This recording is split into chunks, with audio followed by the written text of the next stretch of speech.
नांदेडचे विद्यमान खासदार खरं तर आपल्याला सगळ्यांना माहिती आहे, अलीकडच्याच काळामध्ये लोकसभेच्या निवडणुका झालेल्या होत्या आणि त्याच्यामध्ये नांदेड लोकसभा मतदारसंघातून महाविकास आघाडीचे उमेदवार यांना त्यांनी वसंतराव निवडून आलेले होते. सगळ्यांनी कौतुक केलं, अभिनंदन केलं, परंतु काळाच्या नियतीच्या पुढे तुमचं माझं काही चालत नाही. मध्ये त्यांची तब्येत एकदम खालावली होती, त्यांना हैदराबादला पण ॲडमिट करण्यात आलेलं होतं. परंतु आज सकाळीच दुःखद ती बातमी ऐकायला मिळाली आणि ते आपल्याला सोडून गेले. खरं तर वसंतरावांचं घराणंच राजकीय घराणं, त्यांचे वडील बळवंतराव हे देखील लोकप्रतिनिधी म्हणून त्यांनी काम केलेलं होतं. मला आठवतंय मागे राष्ट्रवादी काँग्रेस पक्षाचे आमदार म्हणून देखील त्यांनी MLC पद भूषवलेलं होतं. परंतु नंतर त्यांनी काँग्रेसमध्ये प्रवेश केला आणि काँग्रेसमध्ये ते आमदार झाले आणि यावेळेस खासदार देखील झाले. त्यांच्या ह्या दुःखद निधनानं त्यांच्या कुटुंबियांवर खूप मोठा दुःखाचा डोंगर कोसळलेला आहे. मी व्यक्तिशः माझ्या वतीनं, आमच्या पक्षाच्या वतीनं त्यांना भावपूर्ण श्रद्धांजली अर्पण करतो. फार म्हणजे एक हरहुन्नरी अशा प्रकारचं व्यक्तिमत्व होतं. अतिशय साधा, मनमिळावू अशा प्रकारचा वसंतरावचा स्वभाव होता.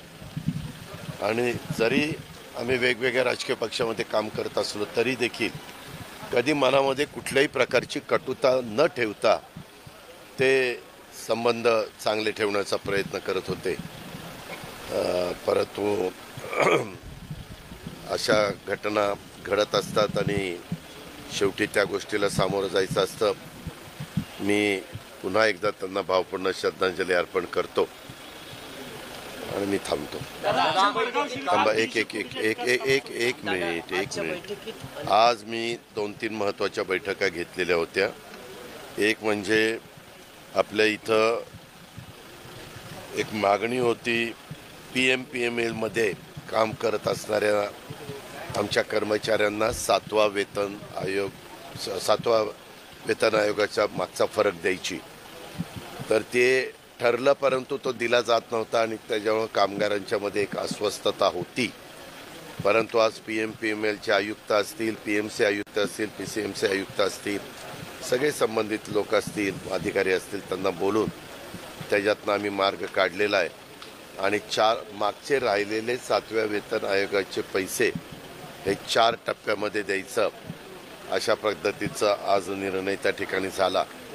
आणि काही त्यांचे बरेच वर्ष रोजंदारीवर असणारे कर्मचारी त्यांनाही परमनंट करण्याचा निर्णय आज आम्ही त्या बाबतीमध्ये घेतला. आणि आज तुम्हाला माहिती आहे की मधल्या काळामध्ये पुण्यामध्ये, पिंपरी चिंचवडमध्ये आणि त्या भागामध्ये, सकल भागामध्ये पाणी शिरलं आणि काही निष्पाप लोकांच्या घरामध्ये पाणी गेलं, त्याच्यात त्यांचं नुकसान झालं.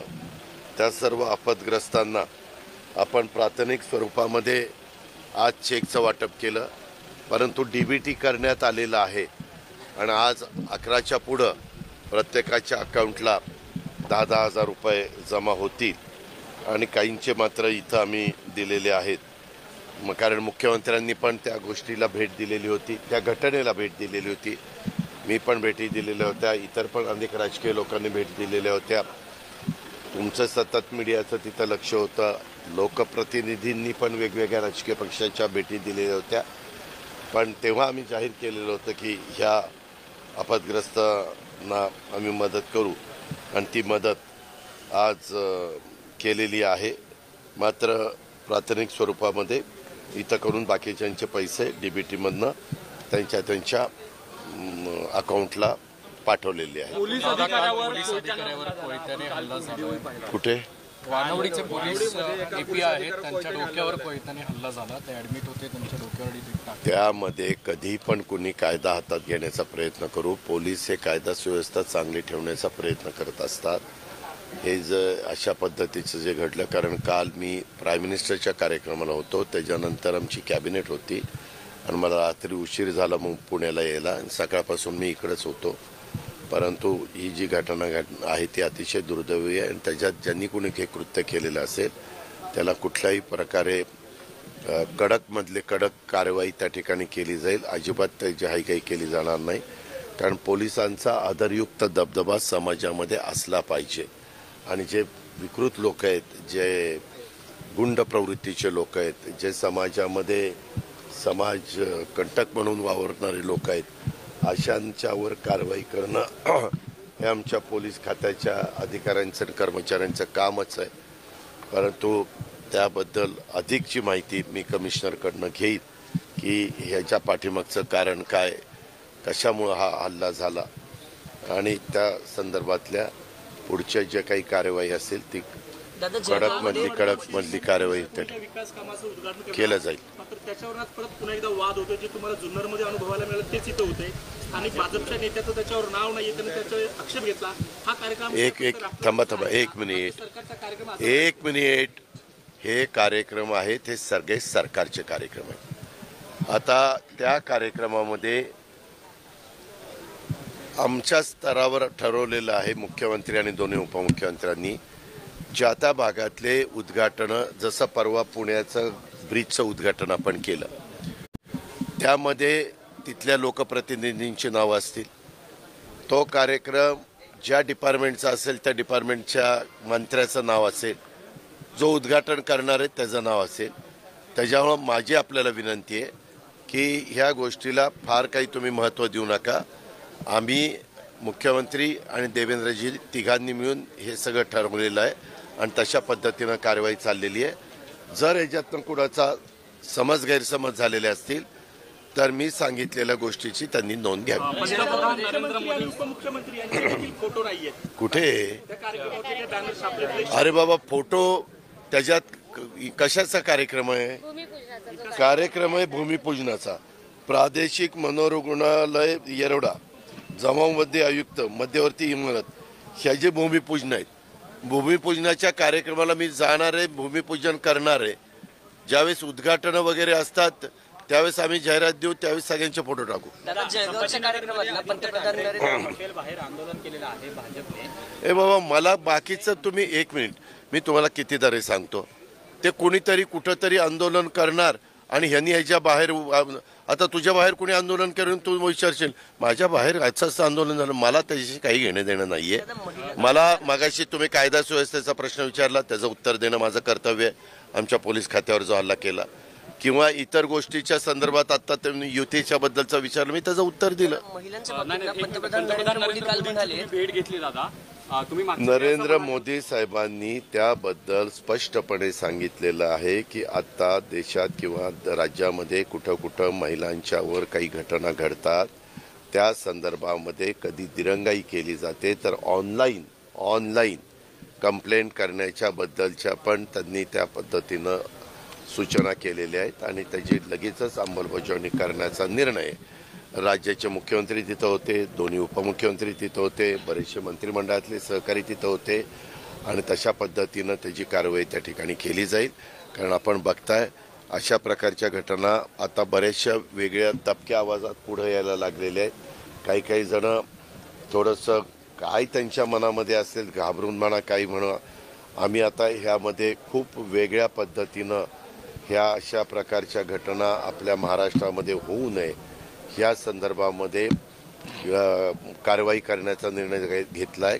काल कॅबिनेटमध्ये पण चर्चा त्या बाबतीतली झाली. कडकमधली कडक कारवाई झाली पाहिजे. या नराधामांना अक्षरशः फाशीची शिक्षा झाली पाहिजे आणि ती फास्ट ट्रॅक कोर्ट म्हणजे ट्रॅकवर घेऊन ह्याचे निकाल लवकर लागले गेले पाहिजेत. अशा प्रकारची बरीचशी काल चर्चा त्या बाबतीमध्ये झालेली आहे आणि तशा पद्धतीनं पुढे जायचं सरकारने ठरवलं. विमानतळाच्या नावाचा देखील प्रस्ताव तुम्हाला घेतल्यानंतर कुठला विमानतळाचं नाव बदलण्याचं कुठला? तुकाराम महाराज पुणे विमानतळ. मोहोळांनी मुख्यमंत्र्यांची भेट घेतली आणि त्या विमानतळाला हो, पण मग त्या संदर्भामध्ये ते विमानतळ आहे हे डिफेन्सच्या ताब्यात आहे. आपण सहसा डिफेन्सच्या ताब्यातल्या विमानतळाचं काय करायचं हा पूर्णपणे केंद्राचा अधिकार आहे. आज ते तिथं आहेत.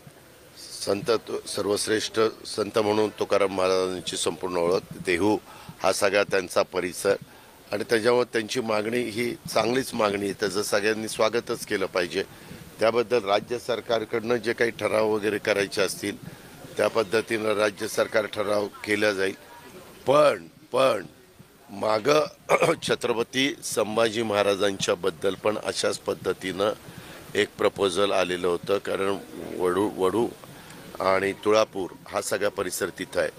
आपण छत्रपती शिवाजी महाराजांचं नाव युगपुरुष मुंबईला दिलं.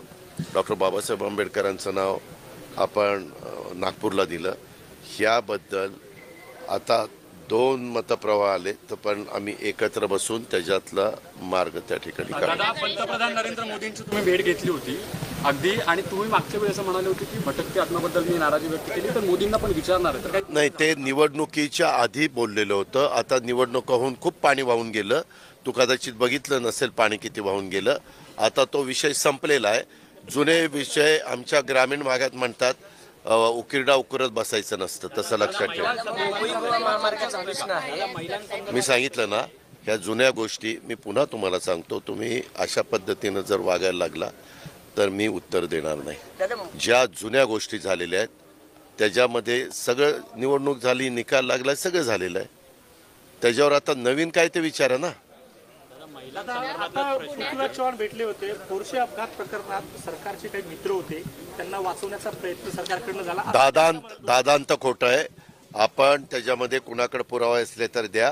त्यामध्ये कुणालाही पाठीशी घातलं जाणार नाही. काही वर्षांपूर्वी पुण्यात फास्टॅग कोर्ट होतं, मात्र आता साध्या कोर्टमध्ये फास्टॅगच्या सगळ्या केसेस असतात त्या चालवल्या जातात. त्याच्यामध्ये विधी व न्याय खात्याशी बोलून आम्ही कसा मार्ग काढायचा तो मार्ग काढू. कारण कुठल्याही पद्धतीनं ह्याबद्दलचे निर्णय घ्यायचे असतात त्यावेळेस मुंबई उच्च न्यायालयाचे चीफ जस्टिस यांच्याही कानावर काही गोष्टी घालाव्या लागतात. तर त्याबद्दल राज्याचे प्रमुख मधून यांच्या मीटिंग चालतात.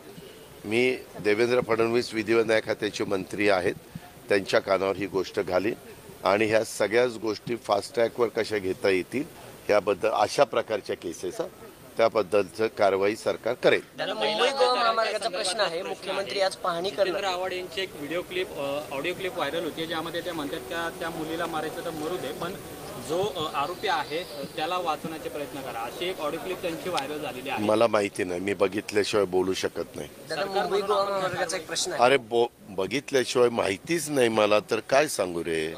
मुख्यमंत्री आज भेटणार आहेत. खरं तर तिथं खरं मुख्यमंत्र्यांची कालची परिस्थिती, काल त्यांची तब्येत खराब होते, परंतु आम्ही तर सगळ्यांनी त्यांना विनंती केली होती कॅबिनेट झाल्यानंतर तुम्ही एक दिवस आराम करा, 1-2 दिवस. त्यांना व्हायरल इन्फेक्शन झालेलं होतं.